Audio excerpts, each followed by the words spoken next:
Hi, everybody. I'm Josh, and this is a review of the Convictions album, The Fear of God. This is the fourth studio album from the band since their conception in 2012. Within that time period, they've really had time to grow and mature into the sound that they've produced. And it really shows here on this album. So I'll do a dive into each song individually and just kind of see which ones stand out, what was good, what was not so good, and what made it the album that it is. So we'll start with the first song, The End is Nigh. So this song starts off the album with instrumentals that slowly build up until an automated voice says, The Fear of God, which then leads into some super heavy riffs and lyrics about how this is the end of the world. Now, out of all of the intro songs that I've heard on metal albums throughout the years, this one doesn't really stand out in any sort of way. But it does do a good job at just setting the tone and the themes for what is to come throughout the rest of the album. It serves its purpose as an intro song, but it's just not super memorable. Which then leads us to the next song on the album, Sleeping Lotus. As a person that doesn't usually like singing in metal songs, I will say that these guys do it in such a way that it doesn't feel like it's just added into the song just because they need a chorus. It's sang well, it's super catchy, and the line, I'm lost, I'm too far gone, it's delivered in such a way that it just lives in my head rent-free, and I'm totally okay with that. I do love that they mix things up in the middle of the song by adding like this trap beat to it. It really keeps things interesting, and it sounds good amongst the rest of the riffs and heaviness of the song. It definitely doesn't feel like it's taking away from the experience. If anything, it's just adding that little extra unique detail that I really enjoyed, which is then also followed by a killer riff and breakdown. The musicality in this song is just done so well. It is done in such a way that they complement each other and makes a really memorable song. Not to mention, the vocalist does a great job at using his range in the moments that matter, rather than just going crazy throughout the entire song.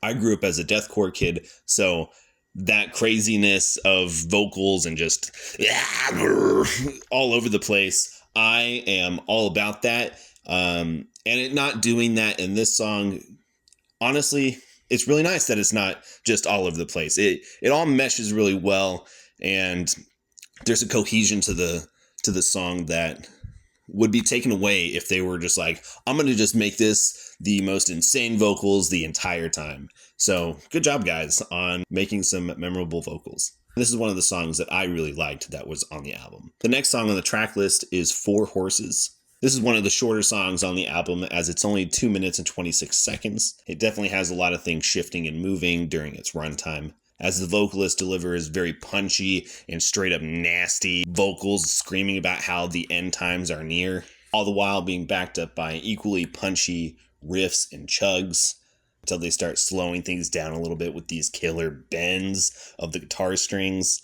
followed by a breakdown that wasn't necessarily heavier than anything else in the song, but still fits nicely within the composition. Which then leads us to the third track on this album, Hurts Like Hell.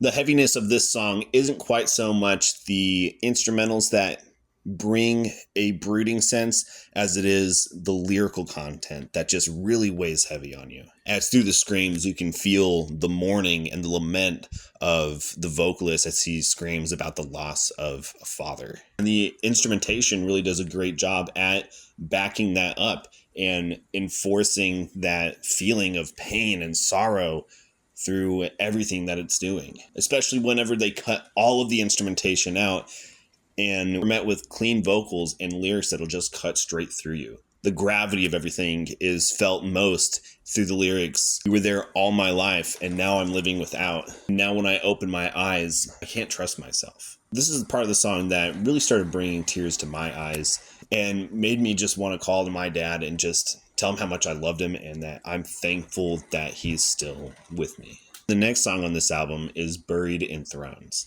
This song paints the picture of fathers that are either abusive to their wives or their daughters, all the while pretending to be this sweet, innocent person in the world. We get some pretty close-fisted lyrics that are just ready to strike, all the while asking Christ to intervene and just bring redemption to these broken families. And all of this is backed up by some really heavy riffage and breakdowns of raw power. Although I would say that this song does have one of the weaker choruses of the album. There's just something about the singing on this song that's just not as impactful as all of the rest of the aggression that's being pushed. But overall, I would say it's a really good song.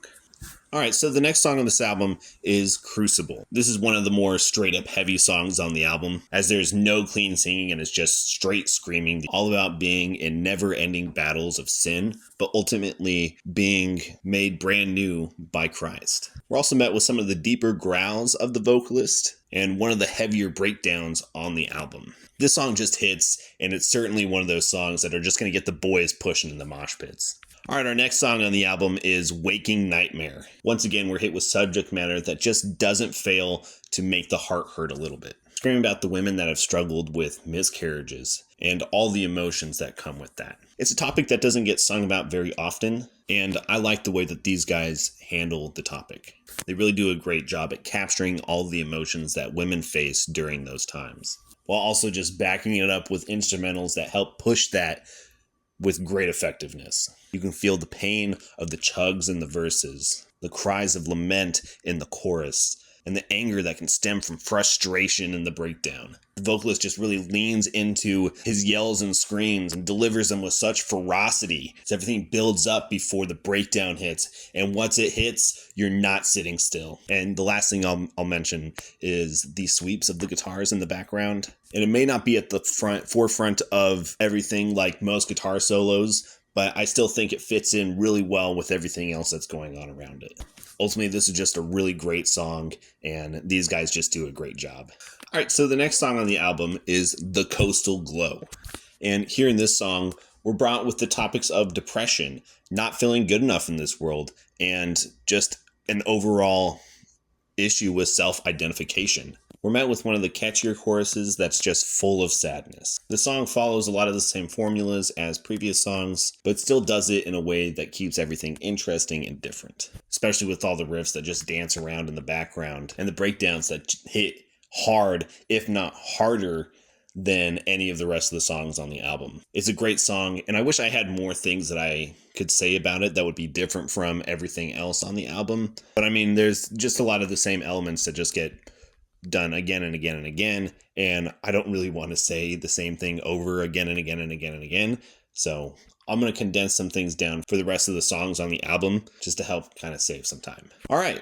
Swansong. This song touches on the subject of suicide and losing a loved one to it. This song has the heaviest breakdown on the album. If you are in the mosh pit when it hits, may God have mercy on your soul. This song just goes hard. The chorus is pretty good, maybe not their best. And my last thing to say about this song is, now for the final song on the album, The Fear of God. In this song, we are met with all the shrieks and squeals of a goblin, and I love it. It's the second shortest song on the album, and it hits hard. The instrumentals do not hold back.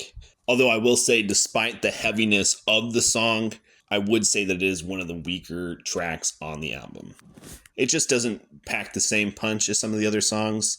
Like, yes, it's heavy, but it's also kind of eh.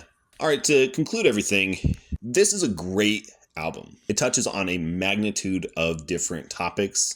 It touches on a magnitude of different topics and themes while delivering a really great performance. They also do a great job at keeping Christ at the forefront of everything. It's heavy. It packs the punches. It has the choruses. It's an album that I will be recommending to people, and I have very much enjoyed it. If I had to rate it, I would give it an 8 out of 10. That concludes today's review. What did you think of the album? Did you like it? Did you hate it? If you were to give it a rating, what would you rate it? What's an album that I should review next? Let me know in the comments below. Thank you for watching. I hope you have a great week, and we'll see you next time.